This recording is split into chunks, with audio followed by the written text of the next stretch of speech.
All right, welcome back. Yes, indeed, Laolu, and the former presidential aide, is here with us. Good morning, and thank you for coming on today. Good morning. So we hear some lawmakers talking about mass exodus of lecturers from universities. We've also seen several people also talk about mass exodus even in the health sector, almost across board. And probably what they might want people to get the sense that they intend to ensure that this budget addresses that. I guess time will tell. But from your perspective and experience, could you explain to us, if you can, what happens? How do these line items of the budget? Because we know you get to see year on year the budget for furniture, and everybody knows out there you don't regularly change your furniture every year. You don't have to, wear brand new cars every year. We've seen some states say, look, we couldn't afford it, so we're using the cars from our predecessors. It means that can happen. But talk to us about all those, because those are the things that get the budget, as well, for want of words, bloated in some respects. Yeah, very true. I actually remember that one of the first things that the Buhari administration did in 2015 was to try and change the culture or the process of how the budget is developed. So you have two options, So the first option, which is prevalent most of the time, is that the line items are essentially treated as routine, So this was what we did last year. This was what we did 2 years ago, and it's just pushed again with a little bit of review at times, looking at the changes in the pricing and stuff like that. For the most part, compared to a system where we're trying to say that, look, let's just start afresh and take a fresh look on what is it that money should be spent on. That was critical then, because the past administration was trying to shift the focus of putting more money into issues of human capital development. The success of that, I remember what you're talking about. I remember talk around the envelope system versus zero budgeting. I think that's what it was. Exactly. But then people have said, did it really work? It was one thing for the Ministry of Finance to say this was what we wanted to do. But when you really look at from when they said it to when they started to implement it, there wasn't much of a change, was there? So there was a bit of pushback, when we wanted to move to that zero budgeting, to say that let's just start afresh from the scratch. That's got a bit of resistance, both systemic, and I think there wasn't sufficient political will to push the zero budgeting concept. That also happened. But I think, to your question, there are quite a few things that one sees in this budget that is interesting, that is good. So the government is trying to make a good attempt to reduce deficit. Significant cuts. About from 3%, from 6% to 3%. Very important. There's a clear attempt to spend more money on human capital development, education and health, in 2 trillion, 1 trillion, quite important. There's also number 3, the effort, and the statement of the president to say, look, let us do more of private public partnership, especially in the areas of critical infrastructure. So you see all of those good things. But the problem here is that I see at least 4 levels of crisis that we are dealing with, which requires us to be even more deliberate in terms of what we are dealing with. We have the fiscal crisis. There's the fiscal crisis on this hand, there's the debt crisis on this hand, on 2 different levels. So we need to raise more money, and it's a crisis. If you're able to raise more money, then the issue of the ballooning debt can actually begin to simmer down. That's a big one. And I think the president seems to have some kind of experience based on what happened in Lagos. But that's going to be one big element to measure the seriousness and the success or the failure of this government, the ability to raise more money. And like I said, I think he has some good record in that. That's the first crisis. The second crisis is the food crisis, inflation crisis. Look, just like Rwanda said, if people cannot find a positive impact as soon as possible, something has to be done in a very, very radical way to address the food crisis, the inflation of the basic food stuff that people eat is very, very critical. I don't see a lot of the specific actions that will be taken, and I hope that is coming forth. The third crisis is the procurement crisis. Now, this is a big deal, and we have not talked enough about it. So you have a system where when they bring the line items, the pricing that government brings is outrageous. I find it outrageous in my 8 years experience. So you want to build a borehole. If I wanted to build a borehole, I'd probably get it done for 600,000 or less. But guess what? Government comes in and puts a price tag of 5 million on the same stuff. Now, of course, we understand that there has to be some kind of markup, but that culture is becoming so insensitive, considering what the Nigerian people are going through. So there has to be a very, very good look at this procurement issue. The other problem with procurement is that, of course, it also causes delay when you need to get things done very quickly. And I see that the president has set up a committee that is going to be chaired by the Attorney General of the Federation to try and look at this procurement stuff. And I think they should pay attention to the pricing. It's a scandal, the kind of pricing that happens. And the last, so just to, I really hate to interrupt you. I hope you don't lose your train of thought. But, you know, with procurement, when you look at the pricing, some people want to talk about the efficiency. Because, you know, there are people who, I think it was also during the Buhari administration that when the Minister for Works moved a number of contractors back to site, contractors who had not been paid for years, you know, you have to now then ask, assuming those contractors had borrowed monies to do the jobs, to execute the contracts, excuse me, which they had, you know, which they had gotten, or which the bids that they had won, how would they have been able to pay back when you're dealing with a government when you don't even know what time you're going to get paid for the work that you're doing? So it would seem that alongside looking at the price, government also needs to look at how quickly, how do they address payment of their contractors? I mean, that's a point that is very easy to agree to, because, you know, look, people.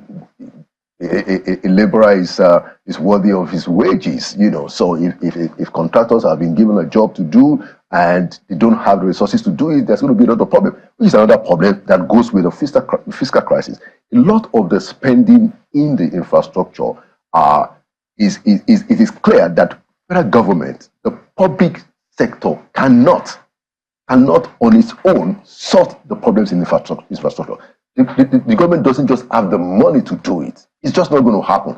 And that is why the idea of a PPP is very, very important. You need to get the money from the private sector. There is more money in the private sector, by the way, than in government. That's just the truth. If you look at our GDP, you know, over 100 trillion naira. So how much is government's budget this year? 27. So there has to be more input, investment from the private sector in those critical areas of infrastructure. But to my last point of the crisis is what I call the insensitivity crisis. Is a big crisis. So government is planning to spend 27 trillion, okay, which I think is important to do that. We have to spend money, you know, to get things going on. But there is a crisis of not showing the people any sense that, you know, things are difficult. The people are tightening their belts, whether they like it or not. But government officials, in terms of how they come out, in terms of the SSCs, in terms of even the kind of things that they spend money on, we have not seen any kind of sensitivity at all. And what do you want to see? Crisis. Tell us precisely. So it would be useful, for instance, to have the government say that this is what we're going to cut. You know, we are cutting this, we are cutting this spending on government officials, we are reducing this, you know, some kind of austerity measures for government officials. And there are a lot of SSEs. I just spoke to the question of procurement. The pricing is ridiculous. This was why Obasanjo started due process in 1999 and brought Sister Obi Ezekwesili, you know, and that led to the procurement office, the Bureau of Public Procurement. But the whole tone has been lost. The idea has been lost completely. So we need to fix that. so that the people can get a sense that while we're suffering, the government is also not just sitting down and living as if there's nothing that is changing. We looked at some in Lagos not long ago, so we might as well just go over to you guys in Lagos. Thank you, Chamberlain. Good morning, Mr. Conde. You know, from the beginning of the program, we've been talking about how important it is to give a human face to the budget, you know, beyond the big grammar and the adjectives we've been using to describe it, ambitious. The critical factor is how it impacts on the people. And if we look at those sectors that will impact on the people, it appears there's little to share. Look at education, which takes 1.23 trillion naira, 2.18 trillion naira, beg your pardon. Look at the health sector, which has been hugely impacted by the brain drain. It takes less than 10%, just half of the Abuja Declaration, which has been the consistent clamor over the years. So should we be excited about this pattern? How far can this go to transform those sectors and impact on the generality of the population? Yeah, thank you for that question. I think that if we are able to spend this much in a coordinated way on education and health, I think we might be up to something. I mean, I think you know, the guys that are managing education and health, particularly, you know, health, you know, come with a lot of you know, expertise and credibility. Both of them, Professor Tahi and Professor Pate.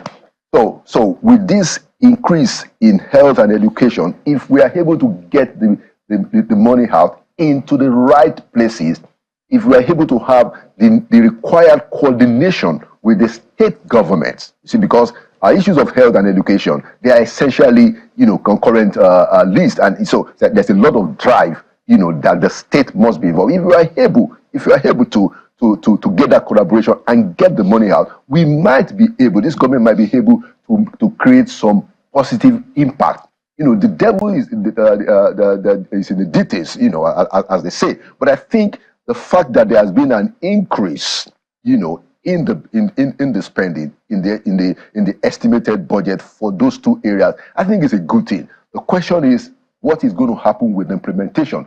You know, how are you going to get the states, you know, to collaborate effectively in a way that will deliver results?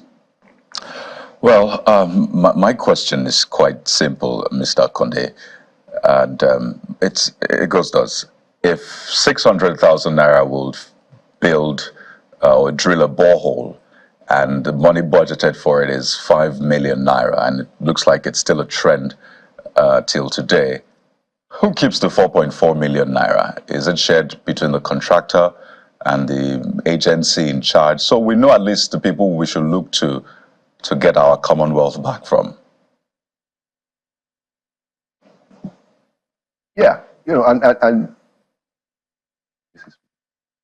please go ahead. Well, I mean, very, very important point, my brother. So that's why I said it's a good thing that the president seemed to have recognized this problem and has set up a review committee to look at the idea of the whole issue of public procurement, you know, and Mr. Lateef Fagbemi, SAN, is going to be chairing that committee. And this is somebody that comes with very tremendous credentials, you know, that we hope and believe that we can have an important reform of public procurement. It's a very big deal. You know, you and I, we will spend our resources in a more prudent way than government does. We need to get government to that point of prudence. All right, you know, I do remember that I think it was in 2009, former speaker then, Devenji Bankole, did say 65% of the funds allocated for the budget was unaccounted for. And he said, unspent budgetary funds usually develop wings. And then, because I think at some point where you get to hear people say, oh no, the year has come to an end, boy, what do we do with this money? We need to find somewhere. What kind? So that attitude, that mindset. So when you speak about that sensitivity crisis, procurement, all of those things, so they need to take up that cream. So absolutely, huge scenarios there that we need to address because the budget may not necessarily be as bloated In fact, we might not even be, we have no business being broke. If all of these issues are the same, because if a borehole is 600,000 and you put 5 million, of course you'll be broke if you spend much more than you require. Well, Laolu, thank you for coming on today. So, thank you so much.